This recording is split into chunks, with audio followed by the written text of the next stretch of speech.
Hello everyone, Comrade Snake here, giving you an after-action report on turn 3 of Fitna. I mean, you know what's up. If you've seen the other videos, I'm sure. I doubt this is your first one coming in. So some interesting changes you might note here, just if you can tell from the other video, but let's go over the situation. I just realized I forgot an isolate mark over here. Anyway. So let's go one at a time. So there was some interesting card play here. So the Syrian player, of course, had played the card, where is it? Terror Campaign, I think is what it's called. Yes, here it is. They played Terror Campaign on the Syrian player, so the Syrian player couldn't attack them. So they would be able to spend some time to try to recover, especially after the Iraqi player did that damage. But the Syrian player had a Daesh card, so they end up using that, and as you can see here, or maybe you can see, ISIS took Damascus. So this is a serious crisis going on. Now these units, these Syrian units, are isolated, and they're surrounded by rebel units who can, next turn, push in there and probably push into Damascus after that, depending on what exactly happens. Syria's going to really has to counterattack in Damascus. They cannot afford to leave that in ISIS hands, so they're going to probably have to take the troops they have from Palmyra, maybe even pull this Hezbollah militia over to Bir Basan, something to attack in here. These units are still weak. Now they drew a bunch of event cards because they really wanted reinforcements. They managed to get 2, so they'll be able to buff up a couple of their units at least this next turn. They could pull in one of their eliminated. I'll look through the stack and see if there's something they'd want to pull. The 11th Division looks pretty good. A Republican Guard Division wouldn't be a bad idea, though that's an extra 6 combat power either way. I mean, the Republican Guard are loyal, so I'd probably take them over the other ones. But so that's 6 combat power versus gaining 2. Versus gaining 5, but it's also 2 whole units they can use to cover ground. I'll have to look at it. This would be gaining 4 combat power there, plus maybe another 3, so they could gain a total of 7 by buffing those 2, but they're not quite in position. So there's a lot to kind of consider about what exactly would be the best option here. Do they want to buff that and maybe one of these other units so they can push into Aleppo and try to tighten the noose around the rebels here while also trying to counterattack Damascus? So I'm gonna have to think a lot about that on the next turn. There's a lot of options that they need to do. They have a very delicate situation. They're pretty weak. They at least are gonna get some help for the next 2 turns with those. They only got Kurdish Rivalry as an asset card, which isn't particularly useful for them. They could cancel a Peshmerga card, but most likely they'll just be using this for the points. And that UAVs, which can be useful for shooting down some of these militia units, maybe even here with the rebel player there. So something I should say about the rebel player turn was not great for them for the most part either. So they went to attack ISIS in Aleppo, because it'd be fairly weakish, and they used the Turkish units from Euphrates Shield to try to liberate Aleppo and open the supply line back up. It did not work, as you can see. They eliminated 2 ISIS units and damaged al-Baghdadi, but he successfully repelled the Turks, and repelled the attempted breakout from all of the rebel militia, who just took more damage in the kind of risky attacks.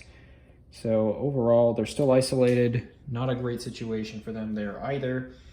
The South's looking much more promising, and that's really where they're going to have to try to put their units. They did also bring in a reinforcement, so they were able to get their reinforcement batch, which was a Al-Sham militia plus a Free Syrian Army mechanized division.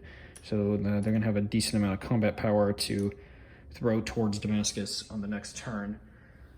No other change really outside of in Syria. That was the major action. ISIS didn't really advance anywhere over here or do anything there. It was really just that push into Damascus, which is really disheveled the Syria's abilities here. Not great for them. Syrian player in kind of a bad situation, but there's still a possibility of turning it around. Rebels a little more solid in the south, not great going on up north. So anyone's game over there. Iraq is definitely looking the best so far, thanks to Daesh not really getting their attention turned on them in the beginning. So they've kind of managed to recover quite a bit. They have pretty much liberated most of their country and drawn up a defensive line. So I'm trying to loosen this so I can kind of tilt it a bit. Come on, loosen up. There we go. So they have drawn up a pretty tight defensive line here. They can't cross into Syria, but they've preventing any ISIS incursions, or at least damaging any ISIS incursions if they do manage to pull ahead a bit. And they reorientated their offensive power towards the Kurds. That's where they need to regain some territory so they can try to pull off a major victory. They still control Mosul, no change there. They have their strongest units are all stacked up here, in Tikrit, to kind of push wherever they are needed. They use a lot of points for just moving stuff around and kind of reorientating, but they did launch this one offensive from Bakuba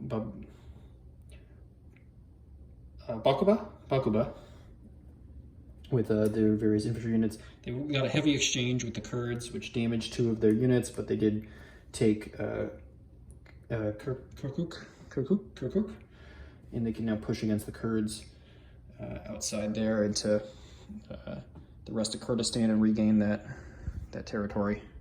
So that's the basic gist. Not really any special plays outside of that very effective Daesh card taking Damascus. Still pretty much anyone's game. Nobody has any really crazy cards in hand either. Pretty basic stuff. Everyone's trying to get reinforcements to kind of keep momentum going, but nobody's going to have a Daesh card next turn. Nobody has anything really. No, I don't think anyone had. There might be one Kurdish card. I think the rebels might have had a Kurdish card, or maybe it was Iraq. The Iraqi player has a Kurdish card, but so they can use that maybe up here to try to cause some havoc or deal more blows. I don't know if they necessarily want to. Well, pushing against this ISIS unit would be useful to kind of relieve some pressure on Mosul, but they don't want to do too much damage to ISIS and where it would stop them from interfering with Syria. So, it's always a balancing act there. But that was turn 3. No rise in international tension. Not really any crazy events outside of that Damascus thing. So there you go.